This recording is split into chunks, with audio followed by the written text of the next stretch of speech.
Hola, muy buenas tardes.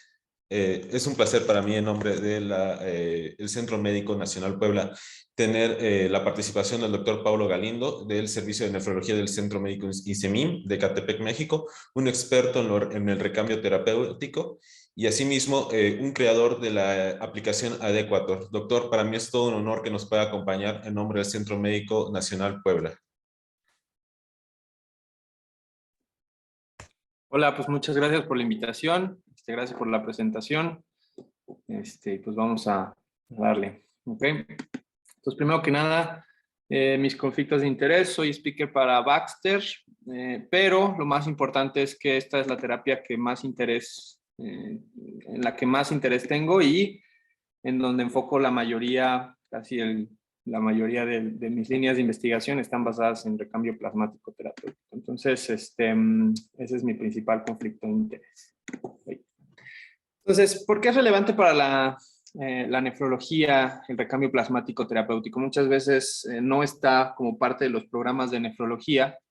Sin embargo, yo soy un partícipe de que el recambio plasmático debe de ser enseñado, debe ser manejado, prescrito y monitorizado por los nefrólogos. Ok, entonces, por ejemplo, esta estadística dice que los especialistas que prescriben aféresis en Estados Unidos, el 40% son patólogos, que para nosotros son los patólogos, ¿cómo se llama? Clínicos, no los patólogos de ver laminillas, etcétera, los que son a cargo de los bancos de sangre. El 40% son nefrólogos, el 10% hematólogos y el 10% reumatólogos, dermatólogos, neurólogos, etcétera. ¿Ok? Entonces, digo, es relevante que los nefrólogos sepan y estén familiarizados con recambio plasmático porque finalmente muchas de nuestras indicaciones, o tenemos muchas indicaciones para hacer esto. Y no solo eso, sino que si un hematólogo va a hacer un recambio plasmático, es mucho más sencillo que solicite ayuda de un nefrólogo, por ejemplo, para la parte técnica. ¿Okay? Nosotros somos expertos en terapias extracorpóreas y por lo tanto podemos ajustar todas todas las diferentes modalidades o tipos de prescripciones con el objetivo de dar la terapia que nosotros damos. Entonces, ustedes que son nefrólogos, pónganse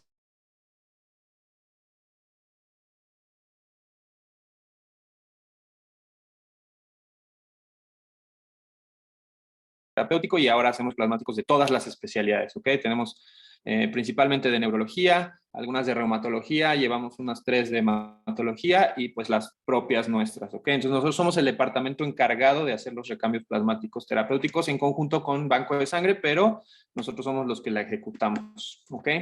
Entonces, primero, vamos a ver algunas definiciones muy importantes. Aféresis, procedimiento extracorpóreo que se utiliza para remover células y o constituyentes del plasma. Esto puede ser obviamente una leucoaféresis, una eritroaféresis o una trombocitoaféresis. La plasmaféresis es una remoción de gran cantidad de plasma del paciente con reposición con plasma fresco congelado o albúmina, ¿ok? En realidad aquí de lo que estamos hablando cuando decimos plasmaféresis es remover el plasma, ¿ok? Ahora, si nosotros removemos plasma, ese plasma pues lo podemos donar, por ejemplo.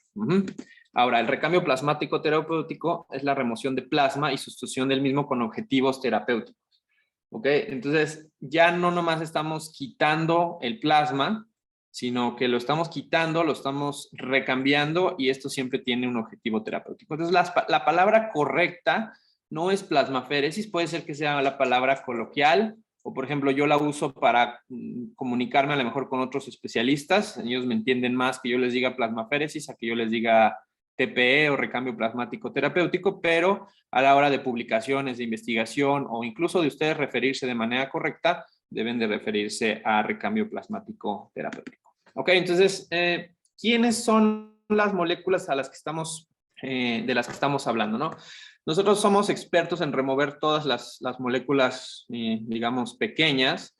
Normalmente podemos dar hemodiálisis, podemos dar un poquito más de remover con convección un poquito más de moléculas de tamaño mediano, utilizar filtros de cutoff medio, por ejemplo, y quitar moléculas de tamaño mediano. Sin embargo, el recambio plasmático terapéutico está ubicado en esta parte, ¿no? En moléculas grandes. Tenemos que tener bien claro para esta plática que normalmente nos enseñan un tipo de principio terapéutico. Sin embargo, hay 3 tipos de indicaciones o de principios terapéuticos para dar recambio plasmático, ¿ok? Entonces, el primero, y el que seguramente nos enseñan siempre y del que estamos acostumbrados, es la depresión de un pool preformado de factores patológicos. Ahorita vamos a ahondar un poquito más. Es decir, yo tengo una sustancia que está preformada y tiene un número finito de cantidad y yo pienso remover ese pool, ¿ok? Ahora, la otra es remoción sostenida de factores patológicos. A lo mejor yo no quiero sacar o quitar ese pool por completo. Yo no lo quiero, digamos, eliminar por completo, sino quiero mantener en niveles bajos la sustancia patológica para que no sea patológica durante el tiempo de tratamiento. Y finalmente, la reposición de factores plasmáticos dañados o ausentes. Por ejemplo, si yo quiero reponer un factor plasmático que está dañado o ausente, pues podría yo transfundirle plasmas frescos a mi paciente o transfundirle esos componentes y reponerle eso. Sin embargo, si eso implica hacer transfusiones masivas, entonces, obviamente, pues tendríamos que remover. Entonces, aquí el mecanismo o el principio terapéutico no es remover sustancias, sino agregar sustancias, y como estoy agregando sustancias, de alguna forma tengo que remover sustancias para que pues el sistema no se sature. ¿Ok? Entonces, son los 3 principios importantes que tenemos que recordar a lo largo de la plática. ¿Ok? Entonces, no importa cuál sea la indicación o el principio terapéutico, siempre ustedes tienen que ver el recambio plasmático como algo así, ¿ok? El recambio plasmático terapéutico es, digamos, el bombero o, digamos, es lo que apaga el fuego, ¿ok? Apaga el fuego, disminuye el daño en el momento que podrían estar causando alguna sustancia patológica. Sin embargo, no sirve de nada dar un recambio plasmático si no tienes un plan para evitar lo que causó el incendio, ¿ok? Entonces, si tú apagas el fuego, pues muy bien, pero si la brasa sigue prendida o si tienes cerillos para volver a prender el fuego, pues se va a volver a prender, ¿ok? Entonces, siempre hay que pensar en el recambio plasmático terapéutico como un apagafuegos, pero siempre debe de ir acompañado del tratamiento correspondiente a dicha enfermedad. No importa cuál sea el principio terapéutico que estemos utilizando, no me sirve de nada depletar un pool preformado si a los 21 días voy a volver a formar ese pool. No me sirve de nada mantener la remoción sostenida de factores patológicos si en el momento en que yo quite la TPE, pues va a volver a subir los factores. Y no sirve de nada tampoco reponer factores plasmáticos dañados si se van a volver a dañar después, ¿ok? Entonces siempre tiene que ir acompañado de un tratamiento como tal, ¿ok? Entonces, ¿cuál es la molécula diana ideal? Esto es muy importante. Es la molécula, primero tienes una molécula causante de una patología, o sea, ya sea que la vamos a remover o la vamos a agregar. Entonces, si mi molécula, pues yo asumo que es dañina, pues bueno, podría ser opción. Pero, por ejemplo, aquí este es un ejemplo clarísimo. Las citocinas, por ejemplo, las citocinas en las últimas décadas se les ha atribuido demasiadas situaciones y, por ejemplo, a veces dicen, no, pues remueve citocinas para que mejore el paciente.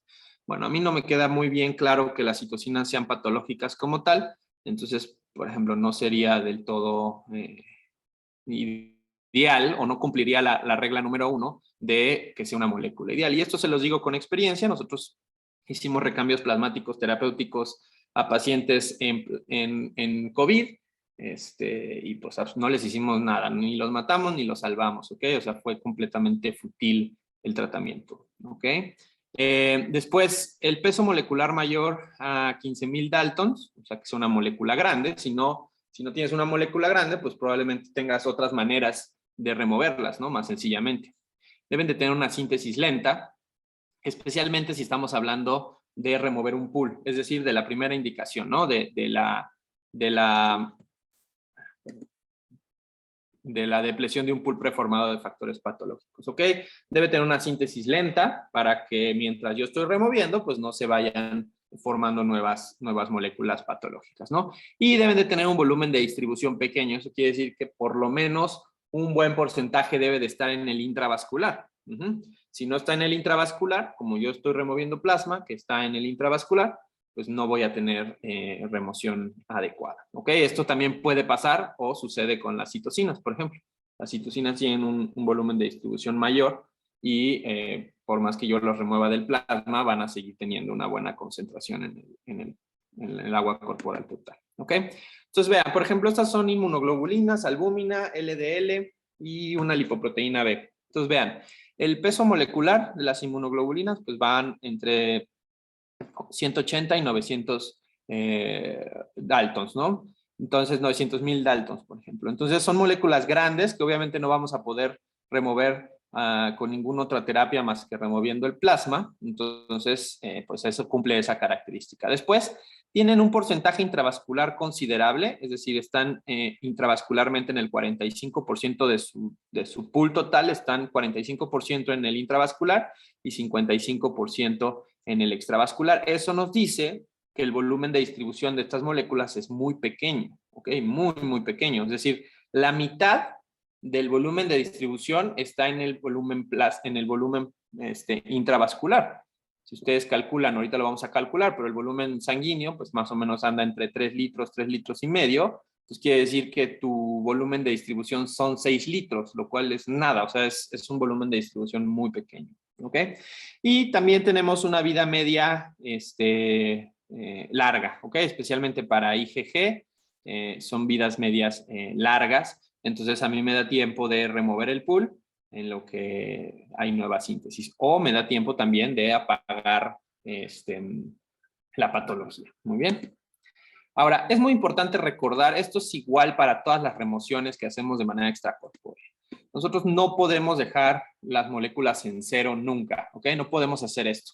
Por ejemplo, hay dos tipos de cinéticas. Esto deben de dominarlo como nefrólogos. Si ustedes dominan el tipo de cinéticas, van a poder dominar cualquier sistema extracorpóreo que ustedes hagan, ¿ok? Entonces, la cinética de orden cero es una cinética que no existe pues, en nuestra área o en la biología, por lo menos, que es la remoción, el número de moléculas que se eliminan por unidad de tiempo permanece constante, ¿ok?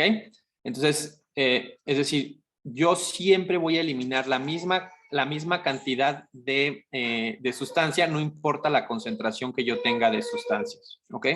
Por el otro lado, la cinética de primer orden, que es a la que estamos acostumbrados en cualquiera de las terapias extracorpóreas que hacemos de remoción de moléculas, es el número de moléculas que se eliminan por unidad de tiempo es directamente proporcional a la concentración, ¿ok? Entonces, conforme yo voy perdiendo concentración de mi sustancia, yo voy perdiendo también la capacidad de remoción. Y va a haber un punto en donde esta curva nunca toque el eje de las X y por lo tanto nunca voy a poder llegar a cero, ¿ok? O sea, nunca voy a poder eliminar una sustancia por completo en un sistema biológico como nosotros, ¿ok? Entonces es muy importante que para hemodiálisis o para esto siempre hablemos de cinéticas de primer orden, ¿ok? Entonces vamos a hablar cómo se prescribiría de acuerdo a la cinética, ¿ok? Entonces hay que estimar el volumen plasmático, el número de recambios plasmáticos por sesión, la temporalidad y la cantidad de sesiones. Esas son las 4 cosas que ustedes se tienen que preguntar cuando vayan a indicar un recambio plasmático terapéutico. Todo esto va a depender, obviamente, del tipo de objetivo terapéutico que ustedes tienen. Acuérdense los 3 objetivos terapéuticos que les mencioné al principio, no se les olviden, ¿ok? Entonces vamos a estimar el volumen plasmático, ¿ok? El volumen sanguíneo total, hay muchísimas fórmulas, sin embargo, ya hay varios estudios que demuestran que es irrelevante que ajustes la fórmula. Normalmente yo les recomiendo para adultos, obviamente 65 mililitros por kilogramo de peso. Eso les va a dar el volumen sanguíneo total, ¿ok? Y el volumen plasmático, pues es muy sencillo. Es simplemente 1 menos el hematocrito por el volumen sanguíneo total. Entonces, por ejemplo, si tengo un paciente con 48 kilogramos y un hematocrito de 31%, pues 65 por 48 me da 3,120 mililitros. Entonces yo tengo un volumen sanguíneo total de 3,120 mililitros, ¿ok? Ahora, el volumen plasmático, simplemente tengo que quitarle 1 a 31 porque 31% es el porcentaje de células formes que tengo, entonces lo que sobra pues es el plasma. Entonces si yo tengo, esto es el 31%, pues el resto es el plasma, ¿no? Es muy sencillo. Entonces, si yo 1 menos 0.31, por 3.120, que es mi volumen sanguíneo, me da 2.152, que es mi plasma. ¿Ok? Ese es mi volumen plasmático. Entonces, ese es el primer paso que ustedes tienen que hacer. Pesen a su paciente, saquen su hematocrito del día y calculen su volumen plasmático. Primero calculan su volumen sanguíneo y luego su volumen plasmático. Listo, ya tienen el primer paso para prescribir un recambio plasmático. ¿Ok? Ahora, el número de recambios plasmáticos que vamos a hacer es muy similar a un KTB, ¿ok? Es la dosis que vamos a dar. Entonces, estas son las fórmulas que normalmente les encantan a los libros de cambio plasmático poner. Se las voy a poner para que las vean y cuando las vean en sus libros o en sus artículos no se asusten y luego les explico la forma sencilla, ¿ok? Entonces, primero que nada ellos dicen, bueno, volumen extraído entre volumen plasmático. ¿Ok? Entonces, por ejemplo, si yo tengo un volumen plasmático de 2.800 y yo remuevo 1.400, pues tengo esta relación BE-BP es 0.5, es decir, la mitad. Si yo hiciera 2.800 entre 2.800, mi proporción de plasma removido es de 1. ¿Ok? Entonces, a eso se refiere con mi número de recambios plasmáticos. Por ejemplo, aquí yo estaría removiendo medio volumen plasmático. Si yo hago 1, pues sería 1. Si hago 1.5, pues 1.5 recambios plasmáticos. ¿Ok? Ahora, la concentración residual relativa equivale al porcentaje que va a quedar en el plasma después del recambio. Entonces, lo único que haces es exponente. El exponente negativo de volumen extraído entre volumen plasmático y eso lo convertimos en un porcentaje. Eso nos va a dar la concentración residual relativa, es decir, lo que queda en el plasma. También en hemodiálisis sería lo equivalente a R, ¿ok? Acuérdense que tenemos en hemodiálisis tenemos KTB, tenemos R y tenemos RR. Entonces, esto sería equivalente a R, ¿ok? Lo que queda.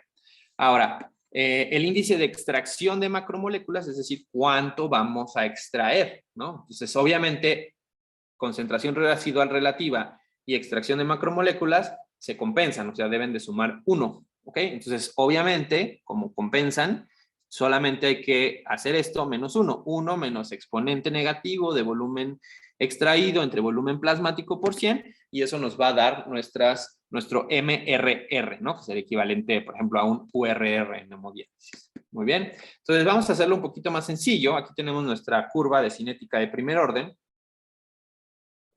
Entonces, aquí tenemos la concentración de nuestras macromoléculas, ¿ok? Entonces, tenemos un porcentaje, es decir, tenemos nuestras macromoléculas en su concentración máxima, o sea, al 100%, al inicio de la terapia. Conforme va pasando la terapia, pues va disminuyendo la concentración que tenemos de esa misma molécula. Y de este lado tenemos el número total de recambio plasmático, ¿ok? Entonces, si yo tengo el CRR, pues esa es la parte que me va a quedar. Entonces, por ejemplo, si yo he removido el 40% de mi volumen plasmático, va a quedar la concentración relativa de mi molécula, ¿ok? Ahora, lo que sobra, pues es el MRR, que es decir, lo que he removido. Y así nos vamos. Entonces, por ejemplo,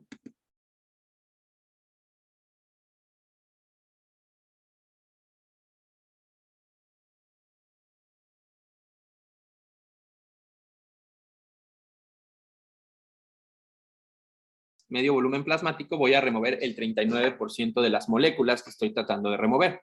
Si yo remuevo una molécula, un volumen plasmático, pues voy a remover 63%. Yo remuevo 1.5 recambios plasmáticos, pues voy a remover 78%, ¿ok? Entonces, más o menos, si ustedes se dan, pues por aquí más o menos, es donde coincide con 1.5 recambios. ¿Por qué? Porque me quedan el 30%, yo estoy removiendo 78%, y más o menos me queda entre el 25 y el 30% de mi molécula. ¿Okay? Entonces, cuando tú tomas la decisión de cuántos plasmas vas a remover, pues tú te podrías ir hasta 3 plasmas, ¿no? Y decir, bueno, yo quiero dejar a mi volumen plasmático o bueno, a mis moléculas casi en cero, ¿ok? Sabemos que no la vamos a volver cero. Sin embargo, técnicamente de tiempo, con respecto a tiempo, técnicamente y todo esto, remover o recambiar 3 volúmenes plasmáticos es extremadamente complejo, aumenta el grado de complicaciones y por lo tanto tenemos que ser inteligentes, ¿no? Entonces tenemos que decir, bueno, probablemente pasándome de 1.5 recambios plasmáticos, yo voy a ocupar mucho tiempo, de tiempo extracorpóreo, voy a aumentar la cantidad de complicaciones asociadas a la terapia y no voy a remover mucho más que lo que ya estoy removiendo porque me estoy comportando como una cinética de primer orden, ¿ok? Entonces, ¿cuántos volúmenes plasmáticos normalmente se recomienda hacer? 1.5, ¿no? Entonces, por ejemplo, si yo tengo un volumen plasmático de 2152, pues yo tendría que remover 3228, que equivale a 1.5 recambios de mi volumen plasmático. ¿Okay? Entonces, la pregunta número 1 es, bueno, la 2, ¿qué número de recambios plasmáticos voy a hacer? Bueno, no hay razón en el mundo para que ustedes hagan más de 1.5 recambios plasmáticos. ¿Ok? Entonces, indican 2 o 2.5, casi siempre nunca son nefrólogos los que lo indican, y es como dicen, es que es para que sea más fuerte la terapia, ¿no? Entonces, primero que nada es más caro, sometes al paciente a más terapia, etc. Entonces, nunca den más de 1.5 recambios plasmáticos, excepto, por ejemplo, en soporte hepático, que es otro tema completamente diferente. Ahí no se hace por número de recambios plasmáticos, sino más bien por porcentaje de peso corporal, pero eso es otro tema completamente diferente. ¿Ok? Entonces, ahora la temporalidad, es decir, bueno, ya le di una sesión de 1.5 recambios plasmáticos, ahora, ¿cuándo le doy la siguiente? Entonces, esto depende totalmente y absolutamente del tipo de sustitución que ustedes vayan a utilizar. O sea, tú vas a remover plasma y vas a regresar plasma, o vas a remover plasma y vas a regresar plasma fresco congelado. ¿Ok? Entonces, por ejemplo, para que se den una idea, los factores de coagulación, cuando ustedes hacen un recambio plasmático, ustedes le toman tiempos de coagulación, le toman fibrinógeno, que pues obviamente no es recomendable tomarle todas esas cosas a los pacientes post sesión, van a salir en ceros. O sea, el paciente está completamente coagulópata porque le acabas de requitar todos los factores de coagulación. Entonces, si tú repusiste con albúmina, pues remueves todos esos factores de coagulación, pero no los vuelves a dar. Entonces, tienes que esperar a que el hígado, el endotelio y etcétera, trabajen y generen nuevos factores de coagulación. La mayoría de los factores de coagulación se reponen en 8 a 12 horas. O sea, a las 12 horas ya tienes el 100% de tus factores de coagulación, o por lo menos la mayoría. Sin embargo, el fibrinógeno toma tiempo, ¿ok? Toma hasta 72 horas en reponerse. Entonces, si ustedes dan una sesión de recambio plasmático un lunes y le quieren volver a dar otra el martes, pues van a llevar a ese paciente a una hipofibrinogénemia bastante grave, ¿ok? Que puede llevar a mucho más riesgo de sangrado. Entonces, por lo tanto, cuando utilizamos albúmina, que cuando no reponemos esto, pues se recomienda que los recambios sean por lo menos cada 48 horas para que tu fibrinógeno suba tantito y a la hora de que lo vuelvas a bajar, no te lo lleves a cero. ¿Ok? Ahora, depende, también van a escuchar por ahí, incluso en libros, en artículos, que la temporalidad depende de la velocidad del refill, ¿ok? El refill es decir, tú sacaste todo, casi todo tus 80% de macromoléculas o de anticuerpos de tu plasma.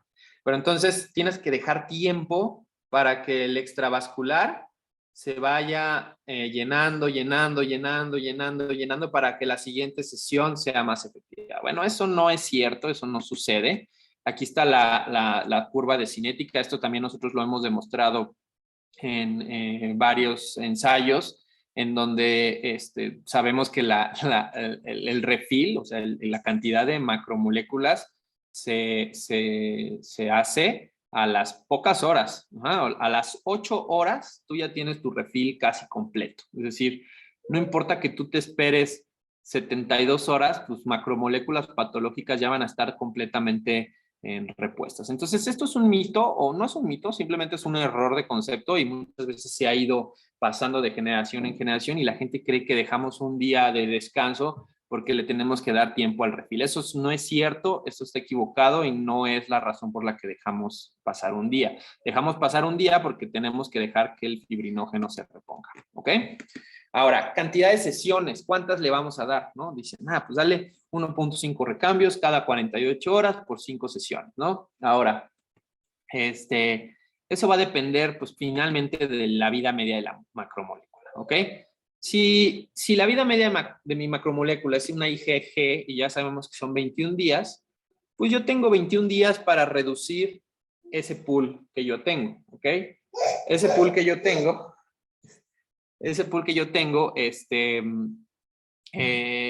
pues se puede remover a lo largo de esos 21 días, ¿ok? Ahora, también depende de la cantidad necesaria para remover esa parte del pool. Entonces, aquí es donde volvemos a recordar la cinética de primer orden.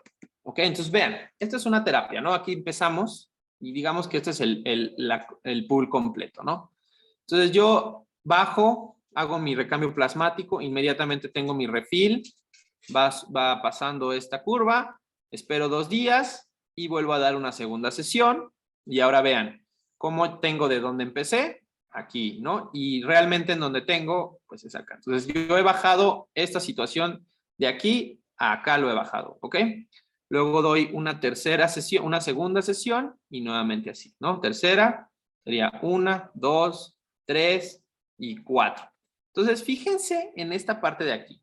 Fíjense en esta curva, la vamos a dibujar aquí, de aquí, acá, de aquí, acá y así sucesivamente. Entonces, el número de tratamientos que yo dé también se comporta como una cinética de primer orden, ¿ok? Cuando estamos hablando de un pool. Entonces, si yo tengo 100 moneditas, pues de esas 100 moneditas, pues yo voy a eliminar un buen porcentaje en la primera sesión, luego menos porcentaje en la segunda sesión, mucho menos porcentaje en la tercera sesión y mucho, mucho menos porcentaje en la cuarta sesión, hasta que me queden 3 o 5 moneditas. Entonces, esas 3 o 5 moneditas pues, nunca las voy a poder eliminar por completo, sino que me voy a ir 3 moneditas y media, 3 moneditas y un cuarto, 3 moneditas, así, por cada sesión. Entonces, esto también lo hemos demostrado bastante bien, que más allá de 3 sesiones,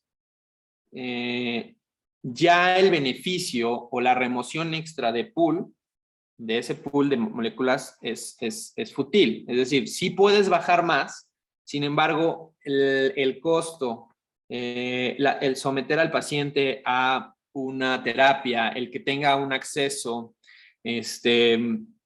todo eso que implica, no vale la pena después de esas 3 sesiones. Entonces, también va a depender de eso. Obviamente, va a depender también de las prescripciones. Ahorita va de los objetivos terapéuticos. Aquí estamos hablando del más importante, que es el primero, que es remover un pool preformado de sustancias patológicas. ¿Ok? Entonces, prescripción general, es decir, las partes técnicas. Entonces, primero hay que ver qué método de aféresis vamos a hacer. Acuérdense, aféresis es remoción, acceso vascular, anticoagulación y solución de reposición, ¿ok? Entonces, primero que nada vamos a identificar que hay 2 tipos de separación o de aféresis, ¿ok? La separación por centrifugación y la separación por membrana, ¿ok? Entonces, ustedes pueden tener acceso a cualquiera de las 2. En general, los nefrólogos, cuando no los dejan participar en banco de sangre, etcétera, pues se pueden apoyar de la membrana, ¿no? Es donde normalmente tenemos mucho más experiencia, ¿no? Esta es una tablita en donde más o menos podemos comparar ambas técnicas, sin embargo, les voy a explicar cada una, ¿ok? Entonces, la centrifugación, pues es simple, es muy, muy sencilla. Simplemente se pone sangre a girar a ciertas revoluciones por minuto y de acuerdo al peso, a la masa a la densidad masa de esa molécula, se va a separar en diferentes compartimentos, ¿no? Entonces, obviamente, lo más lejano de la centrífuga o lo más denso va a ser los glóbulos rojos, ¿ok? Después va a haber una capa de glóbulos blancos, después va a haber una capa de plaquetas y después viene una capa de plasma rico en plaquetas, más o menos por acá, y después viene el plasma puro, ¿ok?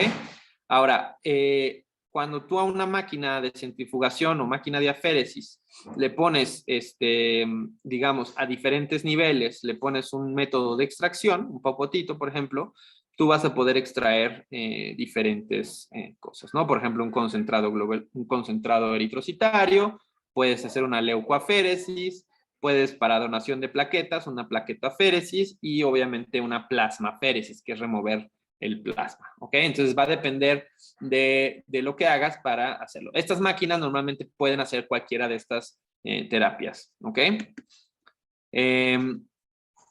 Normalmente estas máquinas utilizan flujos de sangre bajos, no son los flujos que nosotros utilizamos en hemodiálisis,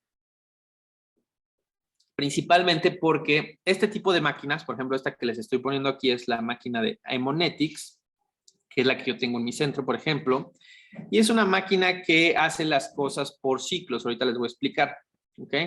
En teoría, todo el mundo te dice, el fabricante, los libros y todo eso te dicen que no necesitas un acceso venoso central. Sin embargo, yo nunca me he aventado a hacer un recambio plasmático con una vía periférica, debido a que, pues, normalmente son pacientes un poquito más delicados y no tienen, o son post-transplantados y también no quieres estarle arruinando sus vasos, sus venas, etcétera. Y pues en general es mucho más sencillo si tienen un acceso venoso central. Estas máquinas por centrífuga, casi de manera por ley, deben de anticoagularse con citrato, porque la centrífuga, normalmente es esta parte de aquí, tiene un bowl, o sea, tiene como una cubetita de sangre. Entonces es una cubetita de sangre en donde tienes a la sangre ahí flotando como en un vaso, como en una ollita. ¿Ok? Entonces, una anticoagulación con heparina sería condenarla al fracaso, ¿no? Entonces, esa sangre debe estar completamente anticoagulada. ¿Ok? Entonces, estas son las dos máquinas principales o diferentes de centrífuga que existen. ¿Ok?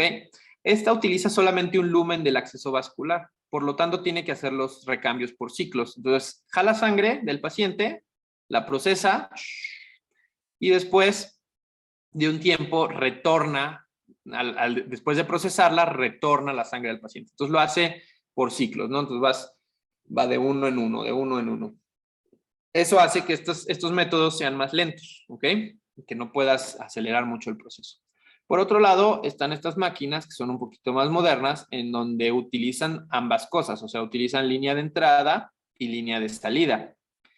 Entonces, el recambio es plasmático. A pesar de ser máquinas de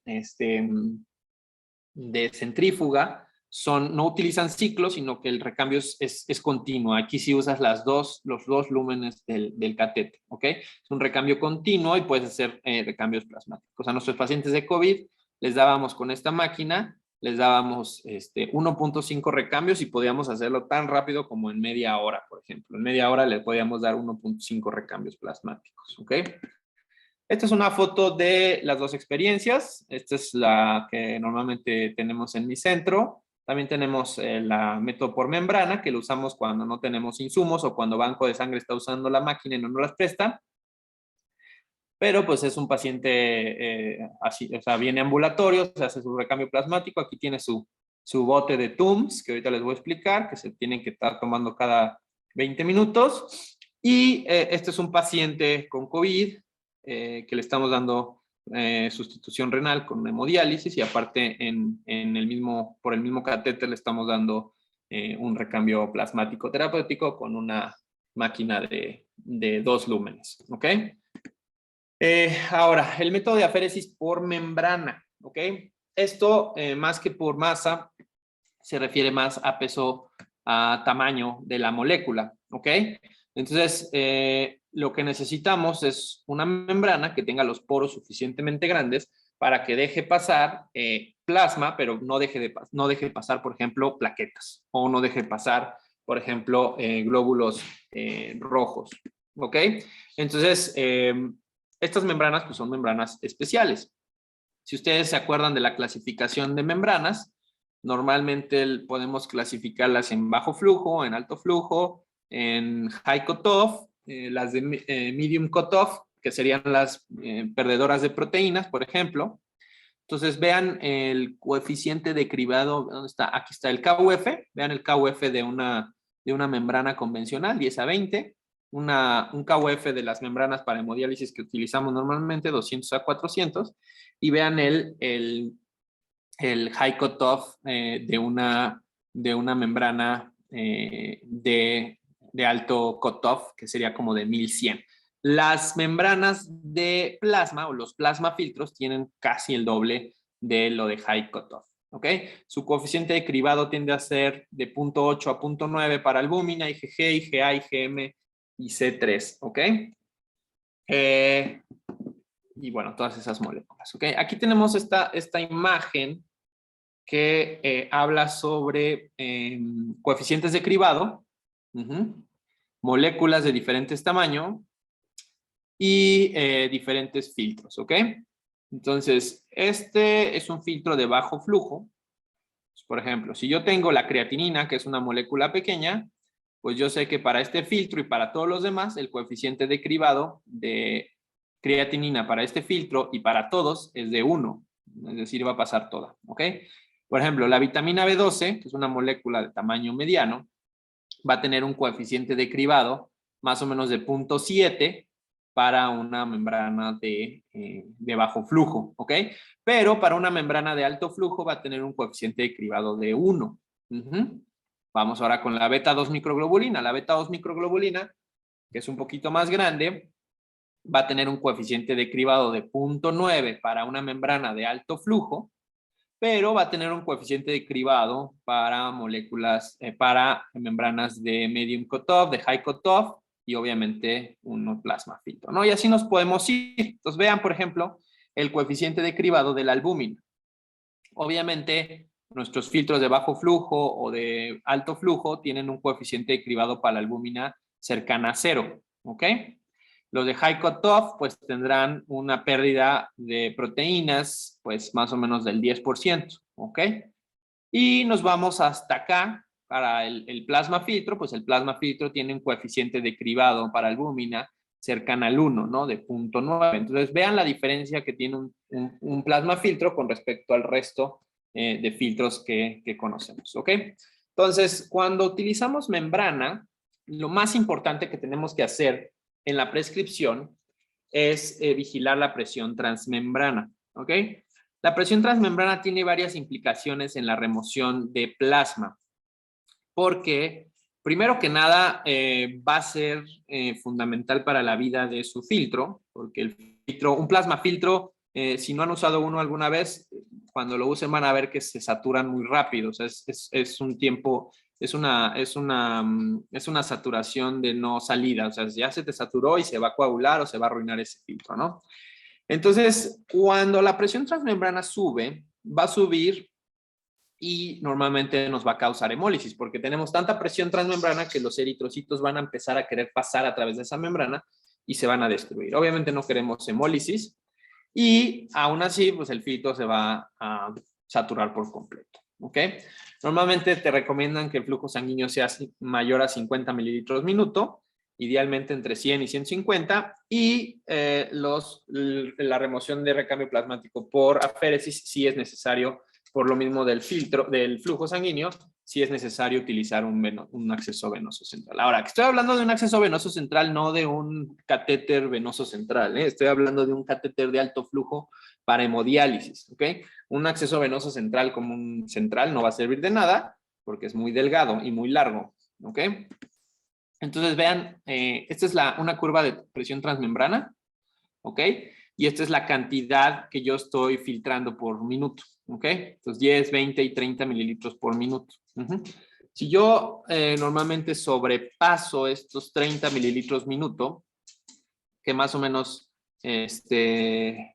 digamos, es bastante alto, voy a tener un punto de no retorno con respecto a mi presión transmembrana, ¿ok? Aquí va a haber un punto en donde se saturan absolutamente todos los poros de mi membrana y voy a perder la membrana automáticamente, ¿ok? Entonces, por ejemplo, esta es una prescripción en un Prismaflex sobre un recambio plasmático. Entonces, por ejemplo, aquí yo le puse 120 mililitros minuto, Luego te pide cuánto volumen total vas a sustituir. Normalmente sustituimos 1.5 recambios plasmáticos, entonces esto coincide o corresponde al 1.5 recambios plasmáticos. Y la sustitución, pues es lo que yo voy a sacar de plasma por hora y lo que yo le voy a sustituir, ya sea albúmina o ya sea plasma, ¿ok? Entonces yo le pongo aquí 1200 mililitros hora, que si ustedes se dan, divídanlo entre 60, 1200 entre 60, son 20, entonces aquí nos regresamos, ando por aquí, ¿ok? Esto es lo que yo puse más o menos, de 20 mililitros por minuto. 1200 mililitros hora, obviamente mi efluente es de 1200 mililitros hora, mi presión transmembrana está en metas, en 37%, y pues bueno, hasta que no acabe los 4600, pues ¿cuánto me voy a tardar? Pues si estoy a 1200 mililitros hora y le quiero recambiar 4600, pues simplemente 4600 entre 1200 es el tiempo que me va a tomar hacer esta terapia, ¿ok? Entonces, las terapias por membrana pueden ser rápidas, pero por ejemplo no son tan rápidas como se pueden hacer con la Optia, con la centrífuga que les enseñé, ¿ok? La que es de doble lumen. Este es un ejemplo de un Prismaflex haciendo TPE. Aquí tenemos albúmina al 5% en la bolsa de sustitución. Este es el plasma que estamos sacando. Se ve así transparente porque estábamos empezando y es el cebado. Nada más está pintando en el cebado. En este tratamiento en particular, andaba yo haciendo unos experimentos con citrato y anticoagulamos con citrato. Y aquí es el otro paciente, igual, pero con reposición con plasmas. Entonces aquí colgamos un montón de plasmas, hicimos un pulpo, aquí está el pulpo, como lo tenemos conectado, y el pulpo se conecta a una sola línea para el efluente, que es el plasma removido. ¿Ok? Y bueno, esto es un poquito más cerca. Muy bien, entonces el acceso vascular, pues si vamos a usar centrifugación, podemos utilizar flujos mínimos de 40 a 50. Si vamos a usar membrana, pues no podemos utilizar flujos sanguíneos menor a 100. Y si tenemos una indicación crónica de recambio plasmático, se puede considerar una fístula arteriovenosa, ¿ok? Por ejemplo, tengo un paciente trasplantado que tiene una fístula arteriovenosa de cuando estaba en hemodiálisis, que funciona bien, y ya la hemos utilizado 2 veces para hacerle recambio plasmático, pues porque funciona muy bien, él no la quiere desmantelar, está trasplantado, está con su fístula y la hemos usado 2 veces para hacerle recambios plasmáticos. Pues ahora, con respecto a la anticoagulación, especialmente con el método centrífuga, pues sabemos que el citrato pues es una anticoagulación regional, no es una anticoagulación sistémica, por lo tanto no tiene complicaciones hemorrágicas. Sin embargo, te puede dar algunas complicaciones, especialmente hipocalcemia, ¿ok? ¿Y por qué da tanta hipocalcemia el citrato cuando las terapias son de 3, 4 horas? Como que no tiene lógica. O sea, si ustedes conectaran una terapia continua con citrato y lo conectan 3 horas, no les va a dar hipocalcemia, ¿ok? Pero normalmente en centrífuga nosotros usamos citrato ACDA, que es un citrato al 2.5%, y la prescripción en centrífuga no es de acuerdo a los milimoles de citrato por litro de sangre procesada, como se hace en terapias continuas.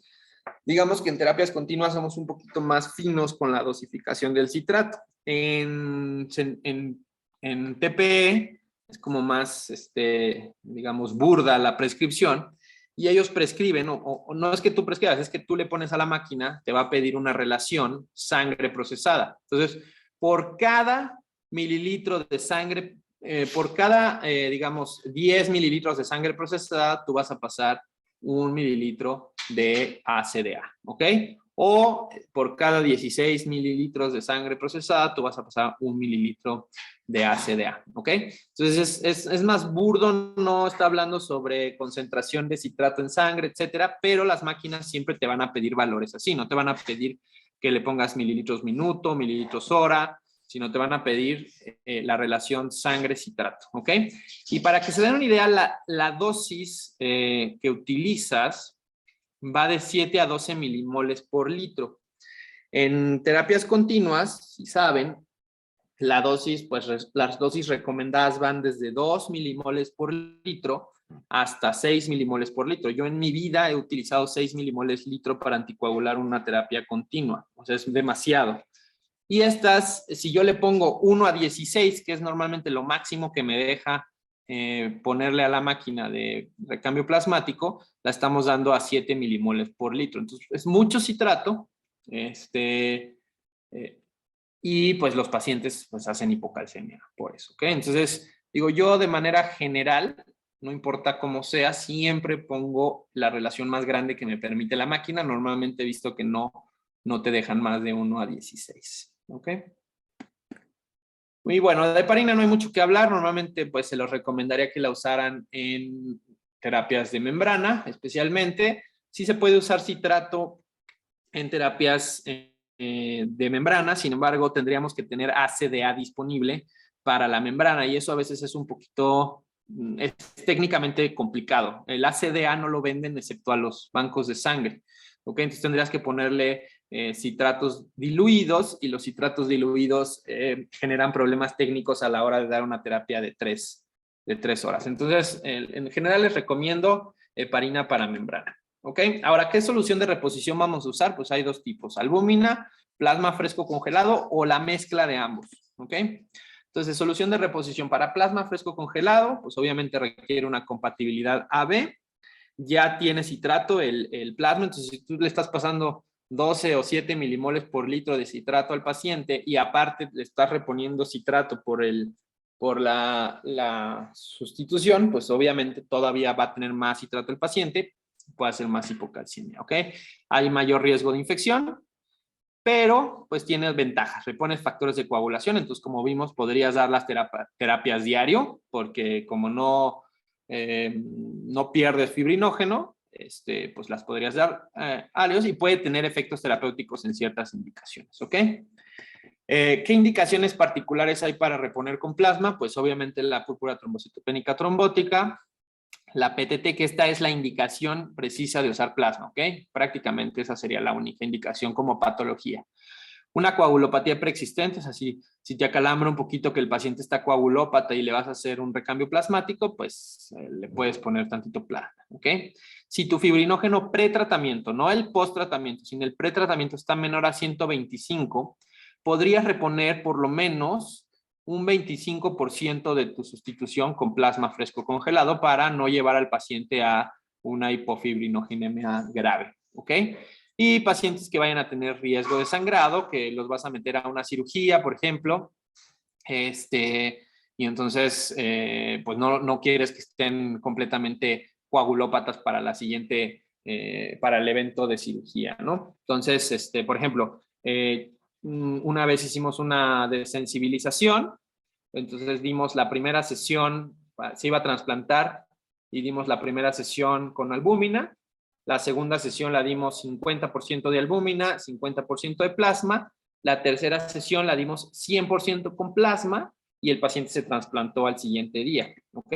De alguna forma hicimos esa modificación. Entonces el tipo de sustitución pues va a depender de eso. Ahora, de acuerdo a todos, si ustedes tienen una indicación de recambio plasmático terapéutico, las guías de la ASFA o de la Asociación Americana de Aféresis siempre te recomienda que todas las indicaciones vayan con sustitución con albúmina al 5%, excepto PTT, ¿ok? Entonces es la solución de elección en la mayoría de los casos, no tiene riesgo de infección viral y normalmente se recomienda una solución al 5%. ¿Ok? Ahorita nosotros estamos haciendo un ensayo clínico comparando 5% versus 3% para ver si podemos reducir un poquito los costos de la terapia y si tiene eso alguna implicación. ¿Ok?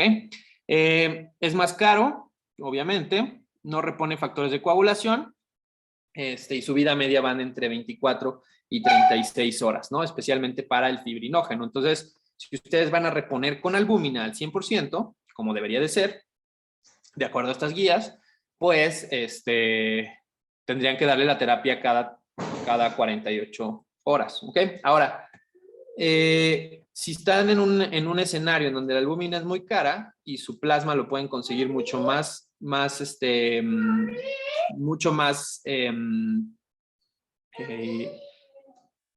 lo pueden conseguir mucho más fácil o más barato, pues podrían darle a su paciente con plasma sin ningún problema, viendo que es más barato, ¿ok?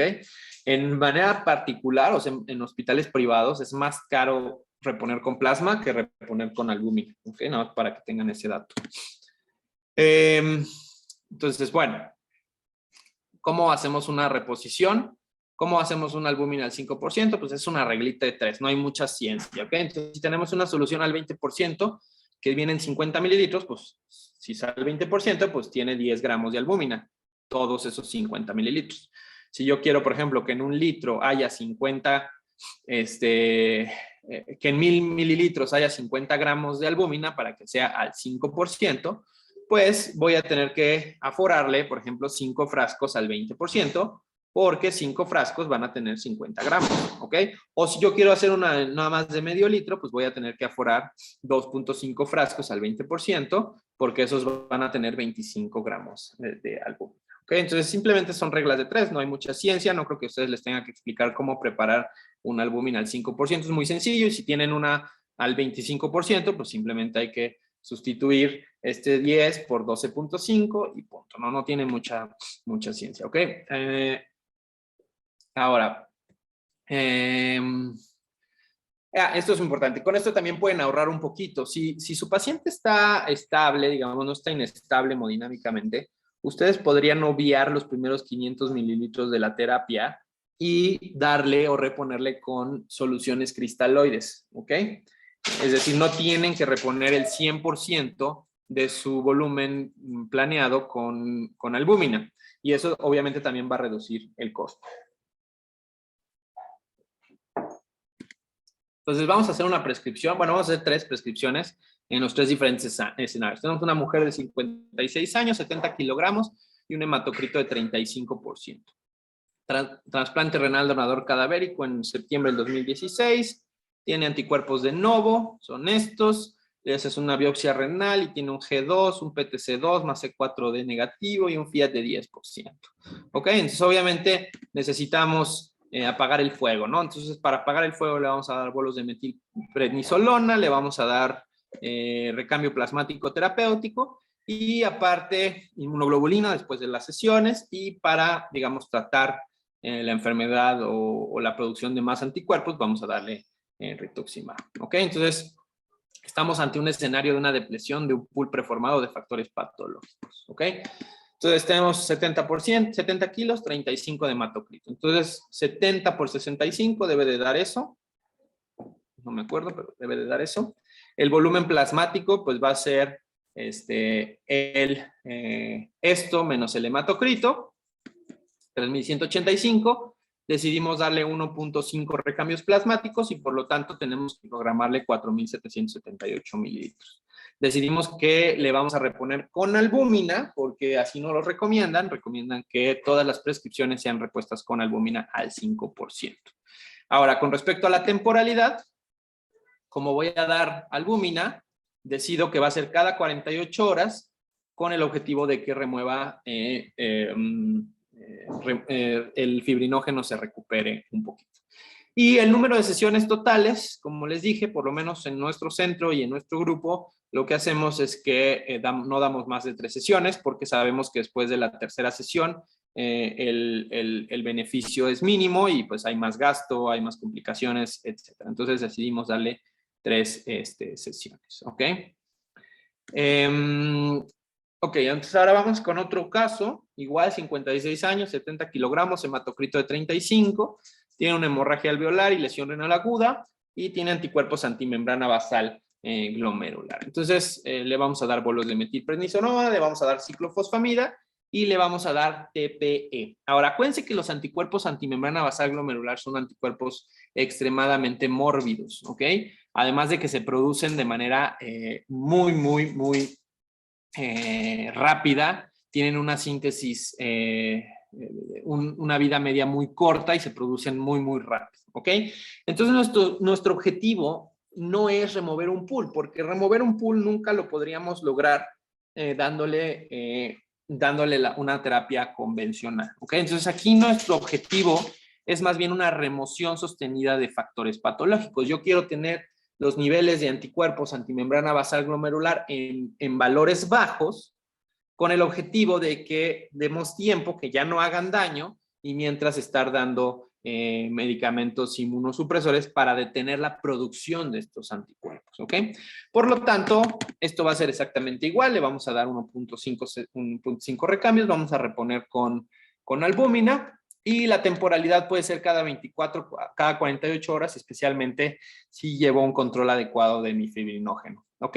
Y el número de sesiones van a ser indefinidas. ¿Por qué indefinidas? Porque lo que yo quiero es tener al paciente en concentraciones bajas de anticuerpos todo el tiempo, en lo que el medicamento, la ciclofosfamida, los bolos de metilprednisolona hacen su efecto adecuado. O sea, aquí no importa el hecho de que mi cinética de primer orden me diga que después de 3 ya no tengo más beneficios. Aquí mi beneficio o lo que quiero hacer es mantener los niveles controlados. ¿Ok? Muy bien. Ahora, la tercera prescripción es una mujer de 56 años, 70 kilos, hematocrito 35 y tiene una púrpura trombocitopénica trombótica con una actividad de Adams 13 baja. ¿Ok? Entonces le vamos a dar bolos de metilprednisolona, el hematólogo decide darle rituximab y los interconsultan para un recambio plasmático terapéutico. Sin embargo, aquí no quiero remover nada patológico. En realidad lo que yo quiero hacer es reponer Adams 13 y reponer plasma y factores de von Willebrand no dañados, pues, ¿ok? O sea, de manera normal. Entonces, aquí mi objetivo es reposición de factores plasmáticos dañados o ausentes. Por lo tanto, probablemente la única diferencia va a ser que tengo que reponer con plasma en lugar de con albúmina. O sea, si ustedes hacen una PTT y la reponen con albúmina, pues significa que no entienden nada, ¿no? O sea, eso es muy importante, que el recambio plasmático terapéutico para PTT tenga que ser con plasma. ¿Cada cuánto? Pues cada 24 horas puede ser, porque a las 24 horas yo ya tengo mi pool completamente redistribuido y la tengo que volver a repetir. Y como estoy reponiendo con plasma, pues no me preocupo por el fibrinógeno. Y el número de sesiones, pues también son indefinidas y normalmente las metas tienden a ser con el número de plaquetas cuando los pacientes dejan de tener necesidad de transfusión de plaquetas. Todo eso lo dejas descansar, ves si vuelve a bajar, entonces le vuelves a dar otra y así te sigues hasta que vas. Es más bien dosis-respuesta. ¿Ok? Ahora, con respecto a las complicaciones, tenemos la hipocalcemia inducida por citrato. Como sabemos, el citrato se une al calcio ionizado y forma complejos de citrato de calcio. Esto hace que la concentración baje en el cuerpo, principalmente por la remoción de los complejos citrato-calcio, que son estos, ¿ok?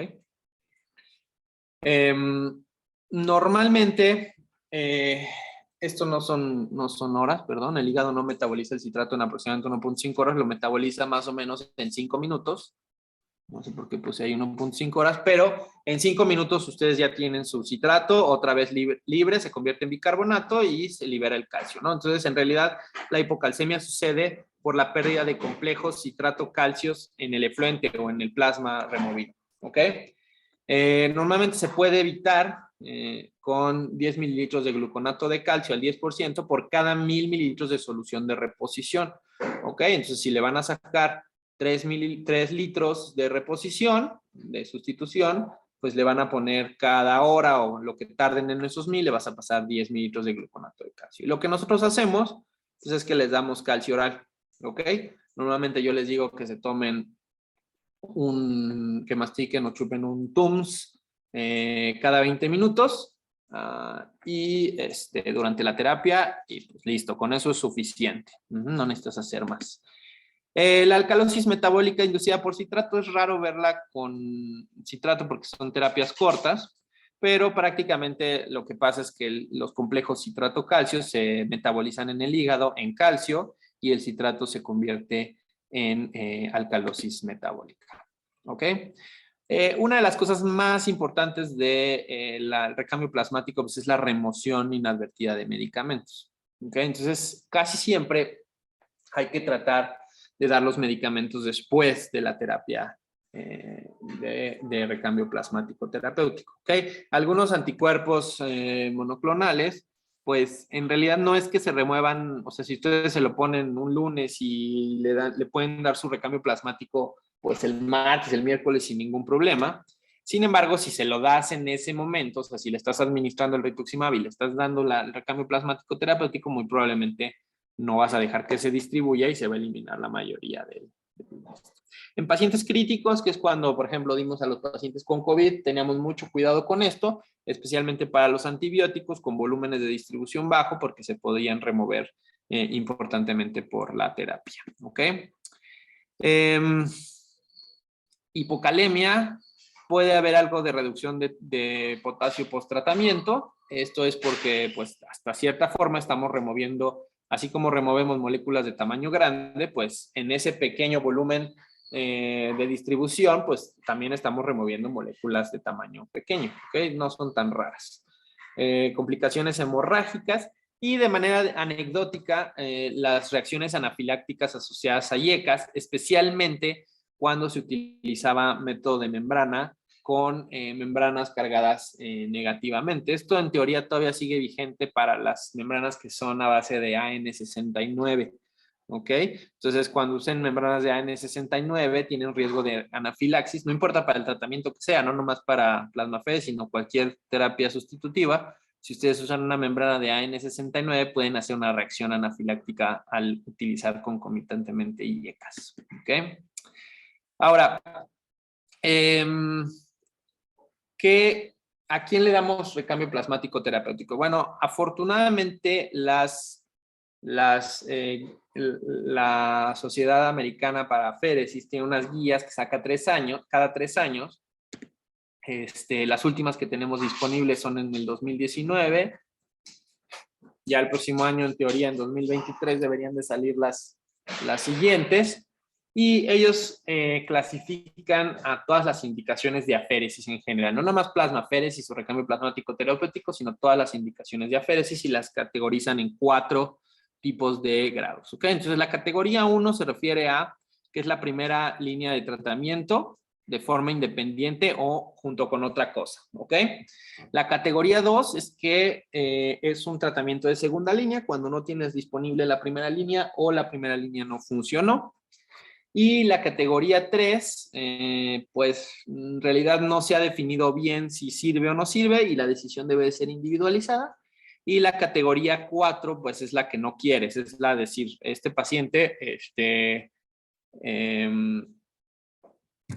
puede decirnos que incluso es malo que le dé ese cambio plasmático terapéutico. ¿Okay? Este es un resumen ya viejito de las indicaciones nefrológicas de recambio plasmático. Ustedes ven aquí, todavía siguen las glomerulonefritis por ANCA, pero bueno, si quitan esta, todas las demás son indicaciones nefrológicas de recambio plasmático terapéutico. Entonces, así es como viene normalmente en las guías. En las guías viene casi una página por enfermedad. Son muy, muy amigables estas guías.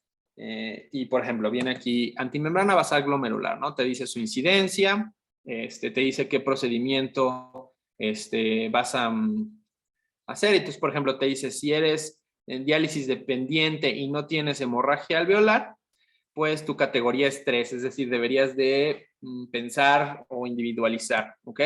Si tú tienes una hemorragia alveolar solita, pues bueno, tu categoría es 1, es decir, le tienes que dar recambio plasmático terapéutico, ¿ok?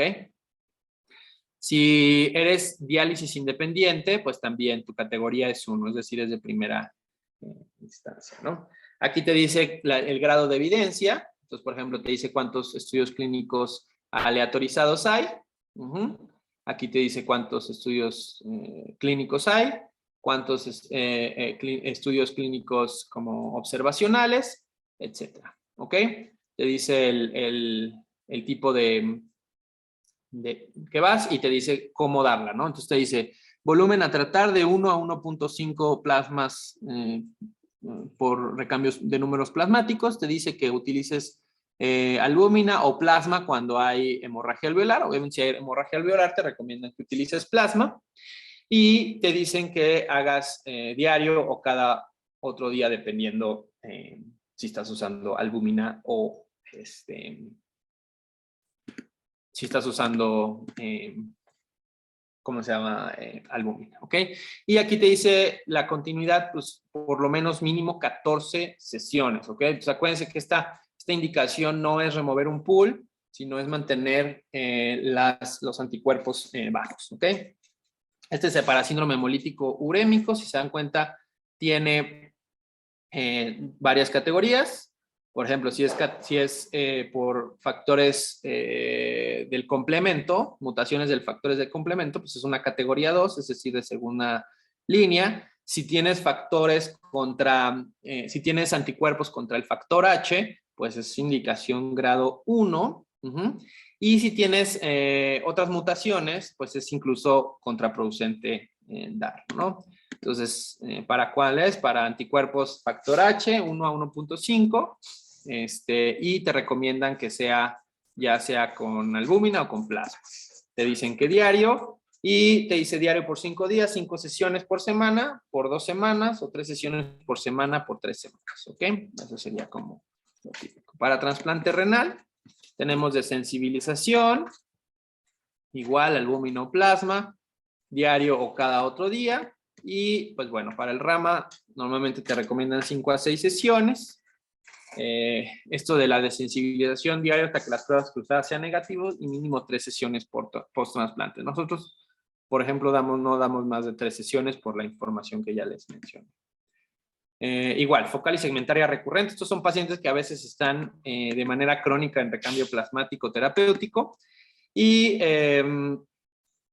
digamos, es prácticamente los pacientes van haciendo reducción de plasmaféresis o de recambio plasmático, pero viven o tienen que estar viviendo con recambios plasmáticos terapéuticos. Otras categorías renales en categoría 1, pues actualmente ANCA, que antes era categoría 1, después del PEXIVAS y algunos otros estudios, pues por lo menos no es de primera indicación y la evidencia reciente nos dice que pudiera tener algo de beneficio, sin embargo hay que personalizar los casos, ¿ok? Amiloidosis rápidamente progresiva por IgA, por inmunocomplejos, nefropatía por cilindros, mieloma múltiple y fibrosis sistémica nefrogénica asociada a gadolinio. ¿Ok? Entonces la TP es un procedimiento extracorpóreo que tiene como utilidad remover macromoléculas patogénicas. Siempre debe estar acompañado de tratamiento definitivo. La prescripción se debe de basar en la cinética de remoción de macromoléculas y el tipo de objetivo terapéutico. ¿Ok? Las complicaciones están relacionadas principalmente a la solución de reposición y el anticoagulante, y es una herramienta útil en el campo de la nefrología que tiene múltiples indicaciones terapéuticas. Y listo, eso es todo. No sé si tengan alguna duda. Doctor, muchísimas gracias por la plática. Estuvo muy completa. Nos aclaró muchos puntos y muchas dudas que nos ha surgido a lo largo de la plasmaféresis, en el uso de la plasmaféresis. En nuestro centro médico principalmente lo usamos para una desensibilización previo al trasplante. Yo tengo una pregunta, doctor. En su opinión, hemos visto que las nefritis ANCA han sido degradadas de categoría de tipo 1 a tipo 2 debido a los diferentes tratamientos. ¿Cuál es su opinión de acuerdo a lo que se ha publicado sobre esto? Pues mira, con respecto a las vasculitis ANCAs es controvertido porque sí te reducen, digamos, la llegada a, ¿cómo lo explicaré? O sea, haz de cuenta, los pacientes, al final, si tú los sigues por 3 años, por 2 años, los 2 pacientes al que le diste y al que no le diste van a estar sin diálisis, haz de cuenta, ¿no? Entonces, lo que te dicen es que a lo mejor si se la das temprano, desde el principio, el recambio plasmático terapéutico, entonces podrías evitarle entrar a diálisis. Lo que sabemos es que los pacientes al final, si de todos modos iban a salir de diálisis, no importa si les diste recambio plasmático, no van a salir a diálisis. Entonces ahí más bien es una cuestión de ponerlo en una balanza y decir, ¿qué va a ser más caro? ¿Que yo le dé algunas sesiones de hemodiálisis a mi paciente o que yo le dé unas sesiones de recambio plasmático terapéutico? ¿Ok? Hay algunas evidencias nuevas que sugieren en cierta población de vasculitis ANCA muy inflamados, con biopsias muy inflamadas, con fiats bajos, en donde parece ser que esa podría ser una indicación de recambio plasmático. Yo en lo personal no les doy recambio plasmático terapéutico, de acuerdo a la evidencia del Pexivas, todavía no hay algo que me convenza para hacer lo contrario.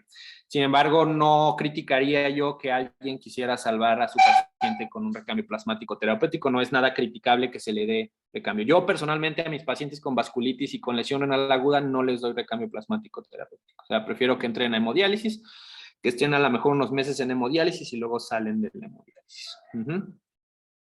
Ok, ¿qué dice ahí? Dice, con respecto a la reposición de albúmina, la dosis de reposición debe considerar 5 miligramos de decilitro. Pues es una albúmina al 5%, que más o menos a eso coincide, ¿no? A 5 miligramos por decilitro. Sí, hasta la fecha, 5% es lo que debemos utilizar. Es probable que en pacientes con albúminas normales previo al tratamiento, pudiéramos utilizar albúmina del 3%, sin embargo, eso apenas lo estamos haciendo de manera como ensayo clínico, especialmente para ver complicaciones y disminución de albúmina, pero parece ser que no hay ningún problema con que le demos 3%, siempre y cuando los pacientes tengan albúminas normales pretratamiento. O sea, si el paciente está hipoalbuminémico, no le vas a dar al 3%, ¿ok? No sé si tengan algún otro duda. Preguntan por acá si hay evidencia documentada entre si es mejor centrífuga que membrana. No, ninguna diferencia en lo absoluto, ¿ok? Es diferente técnica, diferente experiencia y depende mucho de lo que sepas utilizar, ¿ok? En lo particular, a mí me gusta más la centrífuga, se me hace más sencillo, aparte de que puede llegar a ser más rápido, incluso especialmente si usas la Optia, que es la de Terumo, que es una máquina que no hace ciclos, lo hace por centrífuga, utiliza citrato y puedes hacer las terapias rapidísimo, ¿ok? La de membrana es, digamos, en el contexto de nosotros, nefrólogos, a veces es más fácil conseguir un prisma, por ejemplo, comprarle, el paciente pague o que el centro pague un filtro TPE 2000 y prescribirle la sesión en vez de ir a hablar a banco de sangre, que te presten la máquina o ellos hagan la terapia, etcétera. A veces eso puede ser más sencillo. Sin embargo, a la hora de hacer la terapia, técnicamente es mucho más complejo y tienes que andar más pegado a una terapia de membrana que a una terapia de centrífuga. ¿Okay? Técnicamente es un poquito más complejo. Tienes que hacer pues tienes que estarla monitorizando muy bien, ¿ok? Porque puedes perder un filtro y perder un filtro ahí no conviene porque son bastante caros. Nos preguntan acá que con respecto al paciente que está en su unidad, que mencionaba que está con recambio plasmático de forma crónica, ¿cuál es su diagnóstico o cuál es el plan con él? Llamó la atención que es crónico. Yo no tengo ninguno en crónica, nada más tengo un paciente que ha hecho 2 rechazos a lo largo de sus 10 años de trasplante, los últimos en los últimos 3 años, y a ese paciente le hemos dado 2 esquemas de rama, ¿ok? Y eso incluyó recambio plasmático y el paciente tiene una fístula. Entonces, lo que hacemos pues es no le ponemos un catéter, utilizamos su fístula, ¿ya? Pero no tengo ningún paciente. El contexto sería una focal segmentaria que tiene varias recaídas y lo quieres mantener fuera de recaídas, post-trasplante, pues a lo mejor y vale la pena que lo tengas con un esquema, digamos, crónico de recambio plasmático, que es casi como tenerlo en hemodiálisis, ¿no? Pero creo que con un poquito de mejor pronóstico que tenerlo con insuficiencia renal, ¿ok? Con falla renal crónica. Por último, nos preguntan acá si en el centro de trabajo de usted toman la medición de fibrinógeno previo al recambio. Sí, yo lo tomo principalmente por cuestiones de investigación, pero pues sí les recomiendo que si tienen la opción, lo hagan, especialmente a pacientes hospitalizados que tengan riesgo de sangrado, sí, pero el fibrinógeno se toma pre-tratamiento global, es decir, tu basal, antes de recambiar el plasma, y se toma, por el amor de Dios, no vayan a tomar el fibrinógeno post sesión porque les va a dar algo, ¿ok? O sea, salen en 0, en 2, o sea, y se asusta mucho la gente, los otros tratantes y así se asustan por ver esas cosas, pero no le tomen post sesión. En todo caso, le toman pre-sesión de la siguiente. con el objetivo de determinar si va a requerir algún porcentaje de plasma en la resustitución. ¿Okay? Si el paciente es ambulatorio, por ejemplo, es un paciente con rechazo humoral o una desensibilización, que pueden ser pacientes ambulatorios, en realidad no, con que se la des un día sí, un día no, es suficiente para estar seguros que el paciente no te va a sangrar, o sea, y no tendrías que tomarlo, ¿no? Si tienen pacientes hospitalizados, si tienen disponible la toma de fibrinógeno barata y todo eso, pues no les cuesta nada tomarle un fibrinógeno precesión, y normalmente el corte con el que decidimos sustituirle un porcentaje de plasma, el corte oficial es 125, pero yo uso menos de 100. ¿Ok? También para no gastar plasma. O sea, si el paciente tiene 80 y voy a darle su segunda sesión, pues le pongo por lo menos un 25% de sustitución con plasma. Pido sus plasmas y es más relajo, pero pues eso a que sangre, mejor. Doctor, uno de los residentes de primer año nos pregunta, en el contexto de terapia de sensibilización, ¿es relevante hacer hemodiálisis posterior a sesión de recambios en pacientes con terapia crónica? A ver, otra vez. Bueno, creo que su pregunta es en un paciente con hipercalemia en desensibilización en terapia. ¿Qué tan relevante? Quiero creer que la pregunta es enfocada en el riesgo de sangrado por la terapia. ¿Qué tan sería relevante hacer la sesión de recambio en pacientes con terapia crónica? Pues se puede hacer perfectamente, de hecho lo hacemos. De hecho puedes utilizar el recambio plasmático, lo puedes utilizar para ultrafiltrar al paciente. ¿Ok? O sea, tú puedes sacarle 3 litros y reponerle solo 2 para que se quede como si le hubieras ultrafiltrado 1 litro, ¿no?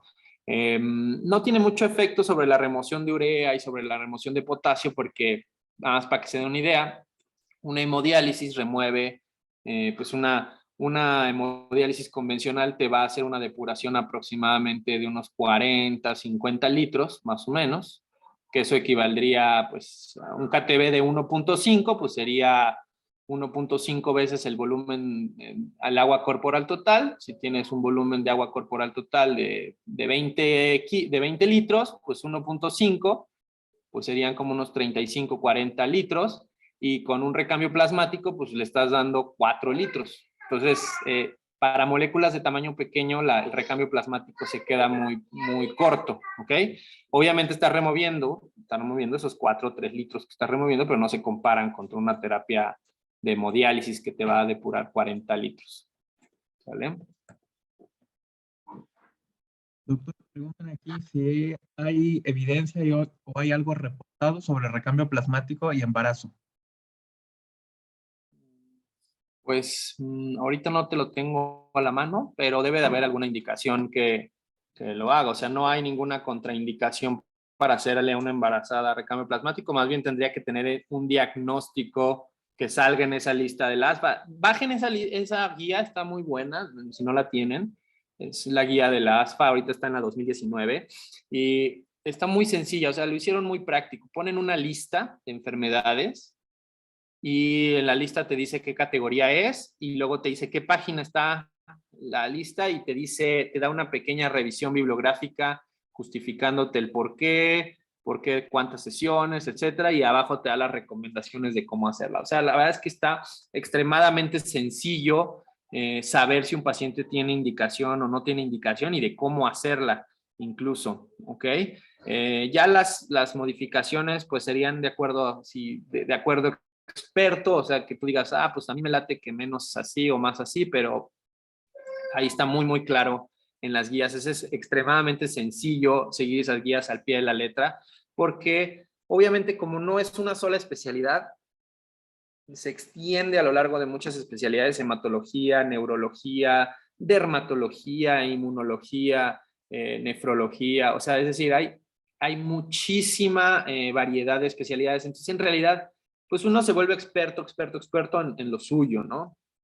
Pero estas guías lo hacen tan sencillo gracias a que es tan variable, que es muy sencillo para ustedes, por ejemplo, determinar si el paciente es candidato. No, yo siempre cuando me piden una plasmaféresis, siempre en mis indicaciones pongo el tipo de categoría que es de la ASFA, el tipo de objetivo terapéutico que tengo y por lo tanto pongo estas indicaciones así, ¿no? De alguna forma legalmente justifican esto, ¿ok?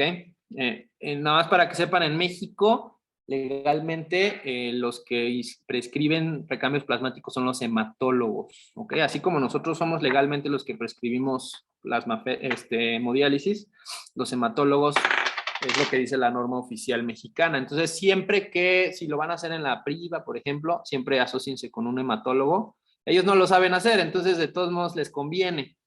Ajá, entonces, por ejemplo, yo tengo una hematóloga con la que trabajo en privado y es cuando hacemos recambios plasmáticos, ella pone su firma y yo hago toda la parte técnica y médica, etcétera, ¿no? Y pues, para ellos es mucho más sencillo porque se les complica la vida las terapias extracorpóreas, ¿ok? Entonces, nada más es un dato curioso, por lo menos en México, para que no anden prescribiendo recambios plasmáticos en la priva, no los vayan a meter al TAM. Está bien, así dejamos de que sea menos intuitivo cuando se trate de hemato, ¿no? De esta parte ya no hay nada de preguntas, Ramón, de aquí ya fueron todas. No, doctor, aquí tampoco ya hay nada de preguntas. Doctor, le agradecemos mucho en nombre del Centro Médico Puebla. Los residentes esperamos que nos pueda brindar en algún otro momento o otra plática y tenerlo presente en nuestras clases. Muchísimas gracias, doctor. Gracias por la plática. Nada, que les vaya muy bien.